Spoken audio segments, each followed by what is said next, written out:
Yo, I saw the funniest panhandler sign today, and I cannot cap, y'all. She got some money out of me. She got some money out of me. Yes, I said she. It's getting hard out here, ladies, women, others. It's getting hard. But yeah, her sign said, "I bet you can't hit me with $1." And then, as soon as I saw it, I took out my wallet. I started throwing. I bought up another one. I threw like at least $4.50. $4.50 because I missed on the third one. so I was 4 out of 3. And yo, that sign was hilarious. And it got me thinking to myself, I noticed that some men view one-sided dating expectations the same way some people view panhandling. And maybe not in that light, because that was a clever sign. But yeah, expecting a stranger to pay for something immediately is the same way a panhandler would ask for strangers for money immediately. Like, panhandlers have zero shame, none at all. They will walk right up to your window. Some of them will knock.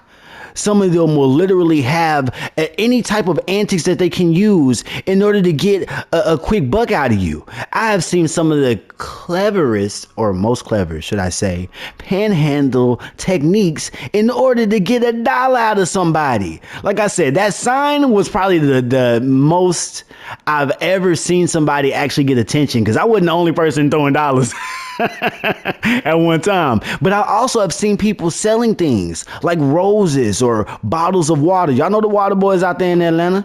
And there's also people that do things like dance and entertain you. And then you got those infamous people with the damn water bottles of some unknown substance that they spray on your windshield and start wiping. Like, bro, no, I did not ask for you to clean my windshield. Chill.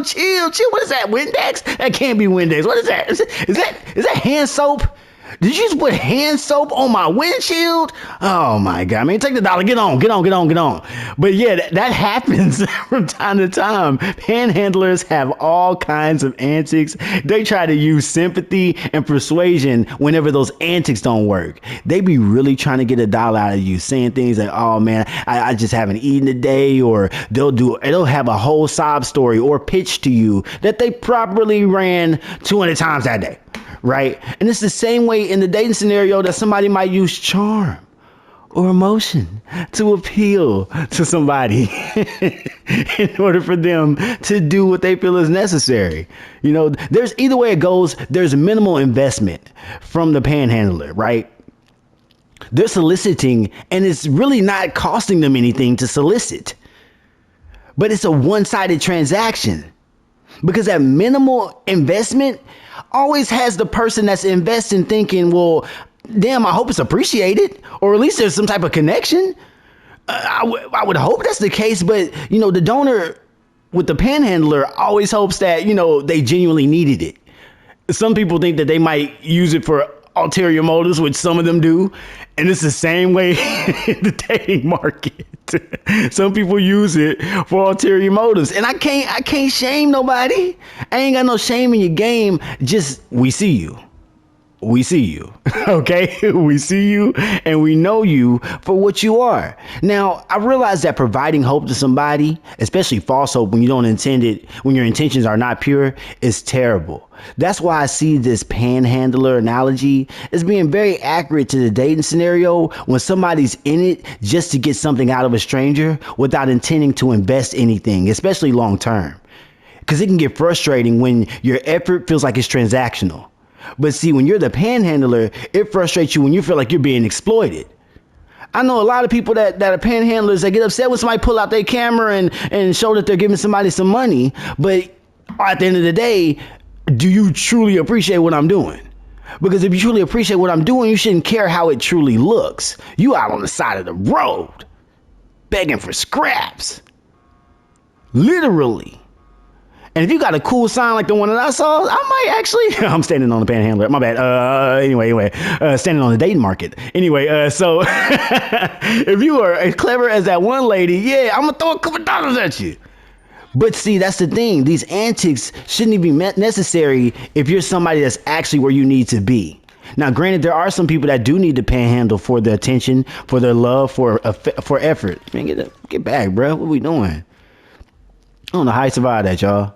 But he was Superman.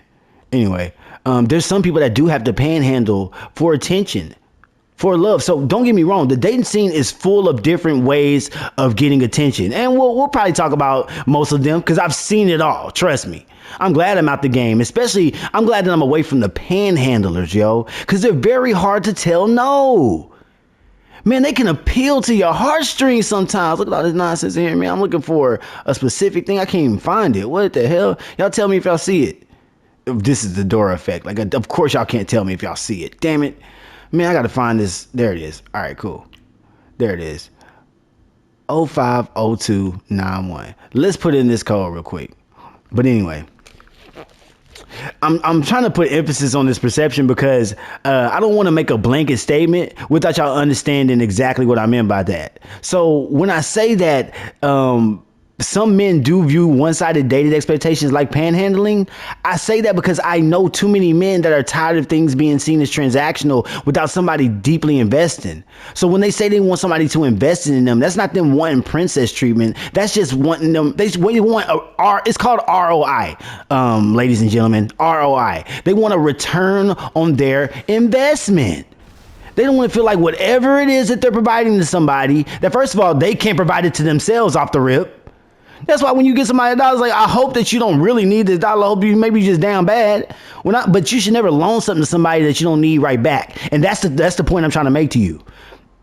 Don't ever loan something to somebody that you might need right back, because what you end up doing is resenting them, and then you come at them a certain way when ultimately, man, come on, man. Like, why would you lend somebody some money that you actually need? So it's really on the lender. If you fall victim to the solicitor's scheme, the siren song, then you deserve to get got. I love that maxim in Roman law. It basically says if you get fooled, then let yourself be fooled. I'm not here to tell you anything that you didn't already know. I'm just pointing it out and giving you a different perspective, an unbiased perspective. Okay? Now, shout out to all the panhandlers that got cool signs. I haven't seen any of them in GTA 5 online that I like, but I have seen some in real life and in the dating scene that need to have their own special documentary, for real. We're seeing it in real time now because the online world that we built, the people that I'm talking about are the people from the late 1900s. The online worlds that we built, we're now seeing the residual effects of it 30 years later.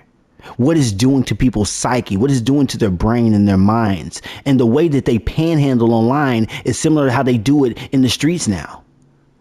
Begging for money online and lives on the TikTok app and on IG and all these other different Facebooks.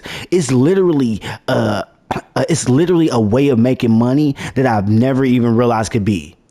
But see, Pimp C said it best. Pimping ain't dead. It just moved to the website. More on this later, real ones. Peace. Thank you for watching this completely unbiased and wildly chaotic video featuring Grand Theft Auto 5 Online. The following content may have included reckless driving, criminal behavior, bad decisions, loud explosions, and the digital destruction of property. During this video, I may have also talked about pop culture, internet nonsense, celebrities, movies, games, and people in the chat. Any jokes, sarcasm, exaggerations, or insults directed at public figures, fictional characters, corporations, trends, or anything else are clearly comedic commentary and opinion, and are not statements of fact nor representations of my real-life views or beliefs. This video was for entertainment and educational purposes only. Everything shown happens inside a video game, where the laws of physics, morality, and traffic safety are optional. No real crimes were committed in the making of this video. No real people were harmed. No real allegations were being made about anyone living or dead. In fact, if it sounds ridiculous, then guess what? You guessed it! It probably is. If you are easily offended, allergic to sarcasm, or have a hard time placing your personal biases aside, then feel free to never come back to another video. I'm just being unbiased, y'all. Viewer and listener discretion is always advised.